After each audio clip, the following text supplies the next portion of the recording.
Uttar Pradesh BJP अध्यक्ष पद के लिए नामांकन के खास मौके पर लखनऊ में बीजेपी कार्यालय के बाहर आज भारी उत्साह देखा गया। इस दौरान मुख्यमंत्री योगी आदित्यनाथ, उप मुख्यमंत्री केशव प्रसाद मौर्य और उप मुख्यमंत्री ब्रजेश पाठक भी मौजूद रहे। नामांकन कार्यक्रम में पार्टी के वरिष्ठ नेता पीयूष गोयल और विनोद तांडवे भी उपस्थित रहे।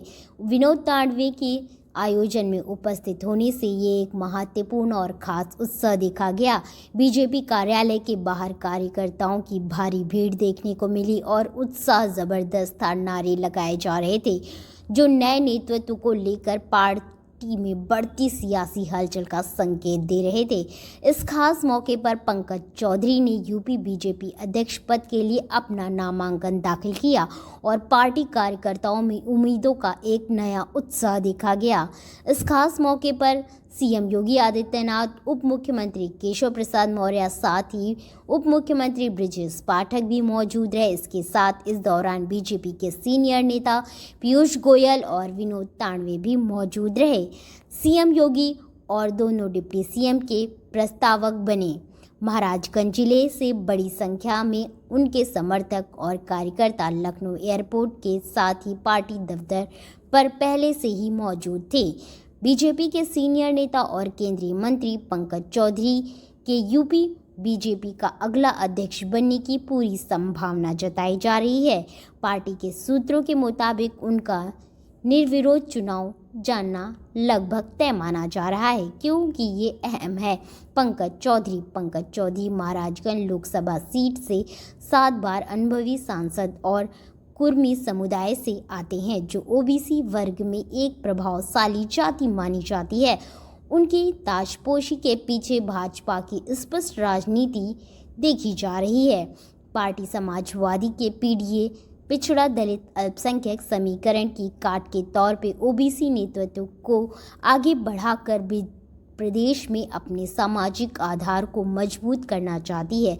ओबीसी नेता प्रदेश अध्यक्ष बनकर भाजपा ने सत्ता और संगठन के बीच जाति संतुलन को साधने की कोशिश की है।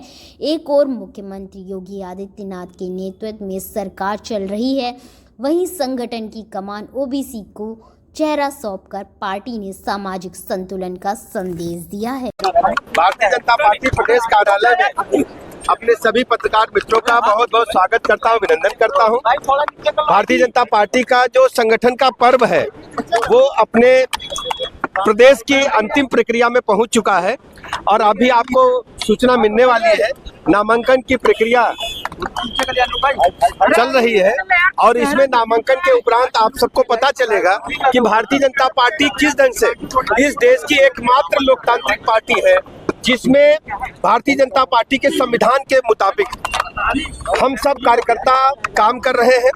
आपको ऐसा नज़ारा कहीं भी देखने को नहीं मिलता होगा कि भारतीय जनता पार्टी भारत के संविधान के मुताबिक, भारतीय जनता पार्टी के संविधान के मुताबिक और भारत निर्वाचन आयोग के दिशा निर्देशों में जिस ढंग से एक लोकतांत्रिक पार्टी को काम करना चाहिए, हम पूरी प्रक्रिया का पालन कर रहे हैं, पारदर्शिता, शुचिता के साथ।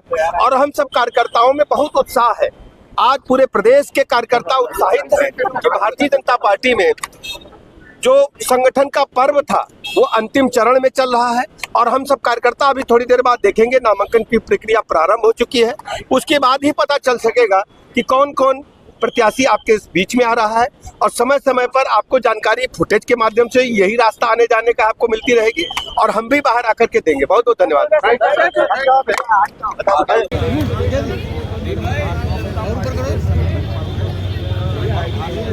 कार्यकर्ताओं के लिए इस पर्व का बहुत ज़्यादा महत्व है, क्योंकि बरसों वर्ष की तपस्या के बाद कोई भारतीय जनता पार्टी का कार्यकर्ता प्रदेश अध्यक्ष होता है और जिसको पार्टी के कार्यकर्ता चाहते हैं वही प्रदेश अध्यक्ष होना है। इसलिए इस माहौल में पार्टी का हर कार्यकर्ता गौरवान्वित महसूस करता है। हमारे बीच से निकला हुआ कोई व्यक्ति भारतीय जनता पार्टी के लिए बड़े अहदे पर है। दूसरा है कि समाजवादी पार्टी में अगर कोई व्यक्ति राष्ट्रीय अध्यक्ष बनने का सपना देख लेगा, मुख्यमंत्री बनने का सपना देख लेगा, तो उसी दिन पार्टी से निष्कासित कर दिया जाएगा। भारतीय जनता पार्टी का कोई छोटा से छोटा कार्यकर्ता भी भारतीय जनता पार्टी का प्रदेश अध्यक्ष, राष्ट्रीय अध्यक्ष, भारतीय जनता पार्टी की ओर से मुख्यमंत्री और प्रधानमंत्री बनने का सपना देख सकता है, उस सपने को पूरा कर। भारतीय जनता पार्टी की परिषद की भी बैठक है, जिसमें पूरे प्रदेश से जो परिषद के इसमें सदस्य हैं, सांसद हैं, विधायक हैं, उनको बुलाया गया है। और सबसे खुशी की बात है कि हम लोगों को नया प्रदेश अध्यक्ष मिलने जा रहा है।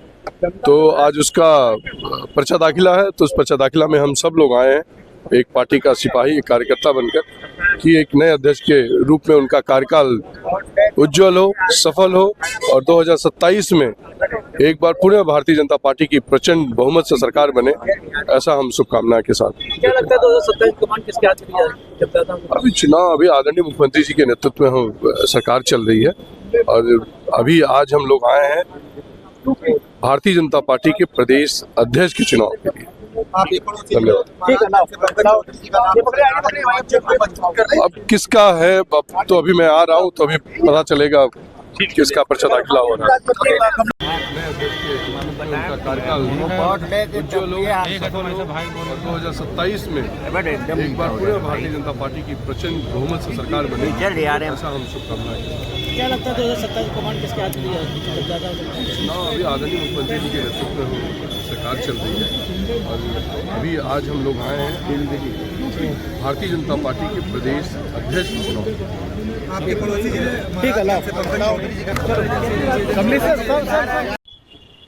भारतीय जनता पार्टी उत्तर प्रदेश के चुनाव अधिकारी भाजपा के वरिष्ठ नेता डॉक्टर महेंद्र नाथ पांडे जी ने कल मीडिया के माध्यम से इस बात की घोषणा किया कि दिनांक 13 और 14 दिसंबर को उत्तर प्रदेश के प्रदेश अध्यक्ष के चुनाव का कार्यक्रम संपन्न होगा, जिसके अनुसार दिनांक 13 दिसंबर को नामांकन की प्रक्रिया संपन्न होगी, जो भाजपा प्रदेश मुख्यालय पर होगी और अगले दिन 14 दिसंबर को विधिवत चुनाव की प्रक्रिया इंदिरा गांधी प्रतिष्ठान में संपन्न कराई जाएगी। क्या कुछ तैयारियां हैं? सांसद और विधायकों को बुलाया जा सकता है? सभी पूरे चुनाव में भाग लेने के लिए माननीय सांसद, माननीय विधायक, माननीय प्रदेश पदाधिकारी, माननीय प्रदेश परिषद के सदस्य और माननीय हमारे जिला अध्यक्ष और जिला प्रभारी, सभी लोगों को चुनाव में भाग लेने के लिए सबको सादर आमंत्रित किया गया।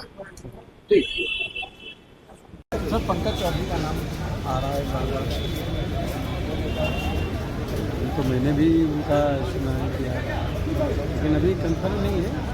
बाकी ये करेगी नामांकन होने के बाद ही पता चलेगा किसका नाम। विनोद तावड़े जी की उपस्थिति में संपन्न होगी प्रदेश अध्यक्ष एवं राष्ट्रीय परिषद के सदस्यों के लिए। और कल केंद्रीय वाणिज्य मंत्री और उत्तर प्रदेश के प्रदेश अध्यक्ष और राष्ट्रीय परिषद के लिए केंद्रीय चुनाव अधिकारी द्वारा तैनात केंद्रीय चुनाव अधिकारी श्री पीयूष गोयल की उपस्थिति में यह सारी प्रक्रिया पूर्ण होकर कल घोषणा होगी।